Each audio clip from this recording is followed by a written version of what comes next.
Përshëndetje dhe mirë se erdhën në podcastin tim Vedia mbi traumat të shqelë si transformimit. Unë jam Vjosa Krasniqi Maleku dhe ky podcast është për njerëz të ndjeshëm që dëshirojnë të shërojnë plagët e brendshme dhe ta manifestojnë një jetë vërtet të mbushur me dashuri, mirësi dhe vedije të lartë. Këtu ftohesh të marrësh frymë thellë, të ndalesh për një çast dhe ta kujtosh se brenda teje ekziston tashmë forca e shërimit. Ekziston dashuria e pakushtëzuar dhe drita hyjnore krijuese. Dhe ne, në çdo epizod, do të udhëtojmë së bashku përmes njohurive dhe reflektimeve që të mbështesin të çlirohesh nga barrat e së shkuarës dhe të hapësh ndaj potencialit tënd më të lartë. Sot bëhet fjalë sërish për një temë specifike të traumës. Se çfarë mund të ndihmoj kur asgjë nuk të ndihmon? Çfarë mund të bëjmë kur ngecim në vrullën e traumës? Kur ngecim në mendime, në gjendje që jo vetëm që është shumë lodhëse, por kemi ndjesinë që po mbytemi në to. Nëse ti ndoshta nuk i njeh këto përvoja, ky podcast do të ndihmoj t'i kuptosh më mirë njerëzit që ndodhen në gjendje të tillë.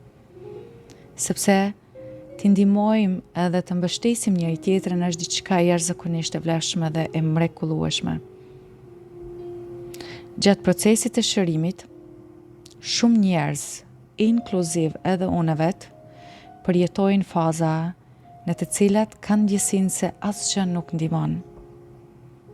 Edhe unë kam përjetuar faza të tilla dhe është më të vërtet një përvojë shumë lodhëse dhe shumë rrënuese kur bie në gjendje shumë të tensionuar, si gjendje ankthi, paniku, gjendja e pafuqisë dhe empirjes. Edhe më e vështira është kur e ke atë ndjesinë se nuk mund të bësh asgjë për të dalë prej aty. Nganjëherë edhe pse i di ushtrime apo teknika se si ta rregullojmë sistemin tonë nervor, ne i zbatojmë ato, por nuk funksionon asgjë. Ndoshta ndjejmë lehtësi për pak minuta, por pastaj na përfshin me forcë prap ajo vërbulla e emocioneve. Dhe sot dua ta shpjegoj se çfarë ndodh kur përjetojmë diçka të tillë. Dua ta shpjegoj se pse ndonjëherë, pavarësisht dijes që kemi, ushtrimeve, meditimeve, nuk mund të ndryshojmë gjendjen tonë. Dhe natyrisht dua t'ju jap edhe disa këshilla që mund të ndihmoj kur je në dinamika të tilla. Dhe se pari që të shërohemi, pra e kemi cek, na duhet vedia, pra ta kuptosh sistemin tënd nervor. Sepse ne duhet ta kuptojmë se si funksionojmë ne si qenie njerëzore. Dhe unë do mundohem në mënyra më të thjeshta të mundura që ta shpjegoj. Pra ne kemi sistemin nervor që është autonom, pra i pavarur, vetë drejtues, dhe kujdeset për të gjitha proceset autonome në trup, për frymëmarrje, rrahjen e zemrës, tretjen, dhe ai ka 2 degë kryesore, simpatikun dhe parasimpatikun. Simpatiku kujdeset që të na vë në gjendje veprimi, ku na duhet energji, kur duhet luftojmë ose të ikim. Ai lëshon hormone stresi si adrenalin dhe kortizol. Dhe parasimpatiku, ai kujdeset për relaksim, për tretje, rigjenerim, për ta qetësuar trupin pra dhe mendjen tonë. Edhe kur këto dyja punojnë në harmoni, sistemi nervor është në ekuilibër. Ne përballojmë atëherë sfidat mendimin e simpatikut dhe me pas relaksohemi e rigjenerohemi mendimin e parasimpatikut. Kjo quhet edhe dritarja e tolerancës së stresit. Dhe kur jemi brenda saj, ndihemi mirë, të balancuar dhe pa stres të tepërt. Dhe një pjesë shumë e rëndësishme e parasimpatikut është edhe nervi vagus. Ai është nervi më i gjati që del nga truri dhe lidhet me shumë organe si zemrën, mushkëritë, zorët dhe shkon pra nga truri deri poshtë në bark. Edhe nervi vagus ndahet në 2 pjesë, vagusi i ventral ose i përparëm dhe vagusi dorsal i pasëm. Vagusi i përparëm pra ka detyrë shprehjen e fytyrës, të zërit, madje edhe mënyrën se si ndëgjojmë. Kur është ai aktiv, ne ndihemi të sigurt, të hapur dhe të lidhur me botën. Kur jemi shumë të stresuar, nuk punon me nervi vagus ventral, por aktivizohet vagusi dorsal apo i pasëm pra, dhe kur ndodh kjo, sistemi nervor futet në veprim në një lloj frene emergjente. Kjo frena emergjente, apo siç e quajmë ne në zhvillimin personal, modusi i mbijetesës. Është ajo që në botën e kafshëve quhet refleksi i mpirjes ose i të bërit si i vdekur. Kur një kafshë është në rrezik dhe nuk mund të ikë as të luftojë, ajo bie në gjendje mpirje, sikur është e vdekur, dhe kështu ndonjëherë e lën kafshët e tjera rehat. Edhe tek ne njerëzit ndodhen njëjta gjë. Kur tensioni dhe stresi bëhen shumë të fuqishëm, trupi aktivizon vagusin dorsal dhe ne mpihemi. Kjo mpirje mund të duket në forma të ndryshme. Disa njerëz humbin ndjenjat, për shembull ka njerëz nga dhimbja e madhe apo frika e madhe i u bie të fikët. Të tjerët, mpirja nuk është aq e plot, ndihen të lodhur, pa energji, nuk ndihen të lidhur me veten, as nuk ndihen të lidhur as me të tjerët, thjesht ndihen bosh. Disa ndjehen pa motivim, nuk kanë dëshirë për asgjë, as nuk kanë ideja apo as shtyse. Disa ndjejnë vetmi ose ndjehen se nuk janë të pranuar. Disa ndjejnë ndjenjen e pafuqisë, kanë ndjesinë se nuk kanë ndikim mbi jetën, vetëm reagojnë ndaj asaj që ju ndodh. Ata më së shumti thonë, unë s'kam fuqi të bëj asgjë, mandje nuk kam as dëshirë, as motivim. Dhe këtu dua të ndalem pak dhe ta shpjegoj diçka shumë të rëndësishme. Nëse e njeh veten në këtë gjendje, i lodhur, i pa fuqi, pa dëshira, sikur jeta jote thjesht ndodh dhe ti nuk ke ndikim. Kur ndihesh pra pasiv, i shkëputur, ky nuk është karakteri yt. Nuk është se ti je dembel apo i pa aftë, por është thjesht sistemi yt nervor që është mësuar të reagojë në këtë mënyrë për të mbrojtur ty. Ky reagim është edhe më i fuqishëm nëse dikush ka përjetuar trauma që në fëmijëri pra, si dhunë, neglizhencë ose mbi ngarkesë dhe frika të mëdha. Dhe sistemi i tij nervor ka mësuar që nga atëherë se mënyra më e sigurt për ta mbijetuar situatat është pikërisht ky mekanizëm pra, mpirja, humbja ndjenjave dhe dorëzimi. Dhe kështu, kur të rritën, këta njerëz mund të kenë një mpirje të natyrshme, që në situata të vështira të aktivizohet më njëherë ky mekanizëm. Dhe nga njëherë aktivizohet automatikisht edhe në gjëra që janë vetëm pak stresuese. Edhe këtu është mesazhi më i rëndësishëm që dua të jap unë ty sot. Pra pas kësaj shtresit të mpirjes të pafuqisë, fshihen aftësitë tua, talentet tua, pra potenciali dhe energjia jote e vërtet. Dhe detyra jonë është ta kuptojmë këta dhe të mësojmë si ta rregullojmë sistemin tonë nervor, si ta nxjerrim nga modusi i mbijetesës dhe ta aktivizojmë pra vagusin ventral, atë pjesën tonë që lidhet, që ndërvepron, që ka jetë pra. Edhe lajmi i mirë është, kur nuk është vonë për këta. Ky është një mësim që funksionon, që ka kuptim dhe sjell ndryshim të madh në jetën tënde. Dhe shtrohet pyetja, po si mund ta mësojmë ne këtë? Si mund ta mbështetësh veten dhe të ndihmosh sistemin tënd nervor? Përgjigjja e thjeshtë është kjo. Lidhja pra është kundër helmi i pafuqisë. Kur lidhemi, spari me veten, pastaj me të tjerët, me botën përreth nesh, ne automatikisht aktivizojmë vagusin ventral dhe kjo na nxjerr nga mpirja, nga pafuqia, nga dorëzimi dhe ndjehemi prap të sigurt. Dhe çfarë të ndihmon që ti të ndihesh i lidhur? Një disa këshilla që kam përgatitur unë sot për ty. E para është pra lidhja, kontakti me fëmijën e brendshëm tëndin. Pra, si që kam thënë edhe në podcastin tjetër, po ashtu edhe sot, shpesh simptomat e traumave që përjetojmë ne sot kanë rënjet në fëmërin tonë.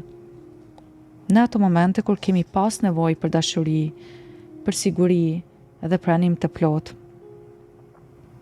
Edhe ta kujtosh këtë fëmijë që është brenda teje dhe t'ia adhurosh pikërisht ato gjëra që ka pas nevojë në atë kohë, pra t'ia adhurosh ato me dashuri, t'i flasësh me botësi, me pranim, pra përmes vizualizimit, apo të shkruash letër, mund të sjell shumë shërim dhe ndjenje afërsie me veten. Por ky proces është shumë i ndjeshëm, duhesh të kesh kujdes, sepse shpesh ka nevojë për mbështetje të jashtme, për një terapist ose psikolog i trajnuar, se këta mund të krijojnë një hapësirë të sigurt ku ti ndihesh i mbrojtur dhe i pranuar. Dhe të kërkosh ndihmë nuk është dobësi, është me të vërtet një akt force dhe dashurie për veten. Dhe këshilla e dytë është të marrësh kontakt me njerëz që të shohin me zemër, jo me kritika. Sepse kur jemi në këtë gjendje nuk na ndihmon asgjë që të na thonë se nuk ke asgjë. Edhe unë kam qenë kështu. Haj që nuk është nami. Pra nuk është e mirë t'i ndëgjojmë në këto situata kur ne gjendemi pra. Por duhet të marrësh kontakt me njerëz që të shohin me zemër, që të ndëgjojnë. Këta mund të jetë një mik, një partner apo edhe një terapist. Dikush pra që të sheh me mirësi dhe dashuri, që nuk të gjykon, por të pranon ashtu siç je. Edhe kafshët na ndihmojnë shumë. Një qen, një mac ose një kafshë tjetër shoqërues mund të të ndihmojë shumë. Ata nuk gjykojnë, janë aty me dashurinë e tyre të thjeshtë dhe të pastër. Vetëm prania atyre të bën të ndihesh i lidhur. Ndihmon edhe zëri yt. Pra nervi vagus është i lidhur ngushtë me aparatin e zërit. Kur flasim me intonacion, me melodi, jo në mënyrë monotone, e aktivizojmë këtë pjesë, sepse kur je në modusin e mbijetesës, zëri të bëhet i ftohtë dhe monoton. Dhe për këtë arsye përdori zërin tënd me vetdije, pra ti mund ta këndosh një këngë me zë shumë të lartë, lexo me zë të lartë, apo recitoje një poezi. Kjo të ndihmon të aktivizosh nervin vagus, sepse kur e ndëgjon zërin tënd, ndihesh me veten e lidhur dhe kthehesh në momentin e tanishëm. Një këshill tjetër që na duhet është edhe siguria, të japim trupit ton siguri. Pra këtu na ndihmon një banjo ngrohtë, një batanie që të mbështjellësh, një jastek ngrohje e vë mbi bark. Këto ndjesi i tregojnë trupit se ti je i sigurt. Dhe sistemi nervor përgjigjet duke u qetësuar atë. Të ndihmojnë edhe prekjet e buta, mund të jetë një masazh, një përqafim, apo një dorë e mbajtur me dashuri. Çfarë na ndihmon shumë është edhe lëvizja. Ti mundesh edhe të vallëzosh, të bësh yoga, apo ecje, apo çdo lëvizje që të sjell mirëqenien tënde. Frymarrjet janë shumë efektive. Kur e nxjerr ti frymën më gjatë se sa e merr, aktivizohet qetësia. Ku merr frymë fort dhe thellë, aktivizon energji në trupin tënd. Dhe kur ti je në gjendjen e mbijetesës, fryma është e cekët ose e shpejtë. Çfarë na ndihmon është meditimi dhe qetësia. Për disa njerëz është meditimi shumë efektiv, është ndihmues, e për disa të tjerë jo, sepse ndonjëherë meditimi të çon më njëherë në kur je në mpirje, pra të çon në gjumë. Ose të sjell ankth, sepse ndjenjat e shtypëra dalin në sipërfaqe. Prandaj shiko me kujdes se çfarë funksionon për ty. Ajo që nuk ndihmon në ato momentet e vështira është të ushtrojmë presion mbi veten.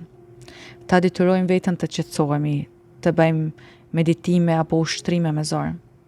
Ose ta fajsojmë veten pse ende nuk po dal nga kjo gjendje. Ky qëndrim vetëm na thellon edhe më shumë në vorbull të traumave. Ajo që na ndihmon është mirësia me veten. Të sillesh me veten ashtu si do doje që një njeri i dashur të sillej me ty. Pra të sillesh me dashuri, me pranim dhe pa gjykime. Kjo është baza e vetë rregullimit dhe dalja nga gjendja e mbijetesës. Dhe çfarë të ndihmon shumë është të përpiqesh ta çosh vëmendjen dikun tjetër. Dhe për këtë është shumë rëndësishme ta bësh një listë me ato aktivitete, me ato njerëz, me ato muzikë, me ato objekte, apo çfarë do tjetër që të ndihmon të ndihesh mirë. Pra, të jesh i vetëdijshëm për burimet mbi të cilat mund të zhvendosësh vëmendjen tënde. Dhe tani krejt në fund është edhe një vërejtje për atë se sa po e shpjegova, po shpjegoj edhe një herë që mos ketë keq kuptime. Nuk do të thotë se nuk ka dobi të mësosh dhe të ushtrosh teknikat e vetë rregullimit. Është vetëm e rëndësishme që mos ta detyrojmë veten dhe mos t'i ndrydhim ato simptoma, sepse ato vetëm sa bëhen më të fuqishëm. Por, pranoj me dashuri, të jesh në gjendjen e mbijetesës do të thotë që trupi dhe mendja jote sillen sikur je në rrezik, edhe nëse rreziku nuk është tani reale. Është sikur sistemi yt nervor të thotë, kujdes, je në rrezik të madh, edhe pse ndoshta ti je i ulur në shtëpi.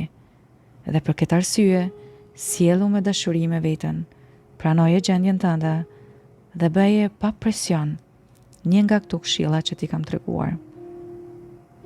Dhe në javën tjetër do të kemi një hipnomeditim për shërimin e traumës. Uroj me të vërtet nga zemra të gjitha të mira dhe shumë suksese në udhëtimin tënd personal. Shpresoj që të ka pëlqyer dhe ke marrë diçka me vlerë prej tij. Ndaje këtë podcast me të tjerët sepse kur e mbështesim njëri tjetrin dhe natyrisht çfarë mësojmë ne për veten, e shpërndajmë këtë edhe me botën. Dhe nëse dëshiron, bashkohu me ne në udhëtimin 3 mujor për shërim, harmonizim dhe manifestim me udhëheqje hyjnore. Këta e gjeni në websitën time www.vjosakresniqimaleku.ch. Pra ne në këtë udhëtim 3 mujor do të ushtrojmë teknikat e frymarrjes, do të kemi hipnoza dhe meditime për të liruar dhimbjet e brendshme dhe pastaj do ta manifestojmë vitin 2026, vitin më të mirë të jetës tonë. Faleminderit që ekziston. Namaste.